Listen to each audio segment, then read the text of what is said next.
कोल्हापुरातील गुजरीतील श्री संभवनाथ जैन श्वेतांबर मंदिरात 18वी ध्वजा आयोजित करण्यात आली होती। श्री संभवनाथ भगवान ध्वजाचे लाभार्थी साखळचंद गोमराज गांधी परिवार, श्री शंखेश्वर पार्श्वनाथ भगवान ध्वजाचे लाभार्थी कमलाबाई मोटमन दौलाजी गुंदेशा परिवार, श्री कुंथुनाथ भगवान ध्वजाचे लाभार्थी कंवरीबाई चुनीलाल गांधी परिवार यांनी ओसवाल भवन इथून ध्वजा घेऊन वाजत गाजत संपूर्ण संघाबरोबर एकत्रित येऊन मंदिरात पदार्पण केलं। त्यानंतर दुपारी 12:31 या शुभ मुहूर्तावर ध्वजारोहण संपन्न झालं।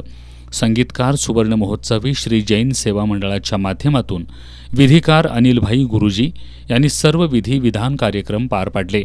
ध्वजारोहणानंतर सकल संघ स्वामी वात्सल्य झालं। श्री संभवनाथ जैन श्वेतांबर मंदिर ट्रस्टच्या तत्वावधानात श्री संभवनाथ जैन श्वेतांबर मंदिराच्या 18व्या वर्षगाठानिमित्त त्रिदिवसीय महोत्सव संपन्न झाला। पहिल्या दिवशी पंचकल्याणक पूजा संगीतकार श्री गौतम स्वामी सेवा मंडळ यांच्या संगीताच्या माध्यमातून झाली। या पूजेचा लाभ कंवरीबाई चुनीलालजी गांधी परिवाराला मिळाला।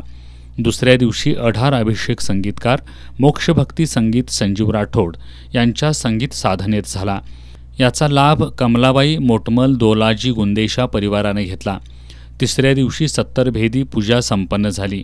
संगीतकार सुवर्ण महोत्सवी श्री जैन सेवा मंडळानं आपली सेवा दिली। याचा लाभ शाह सकलचंद गोमराज गांधी परिवाराने मिळवला।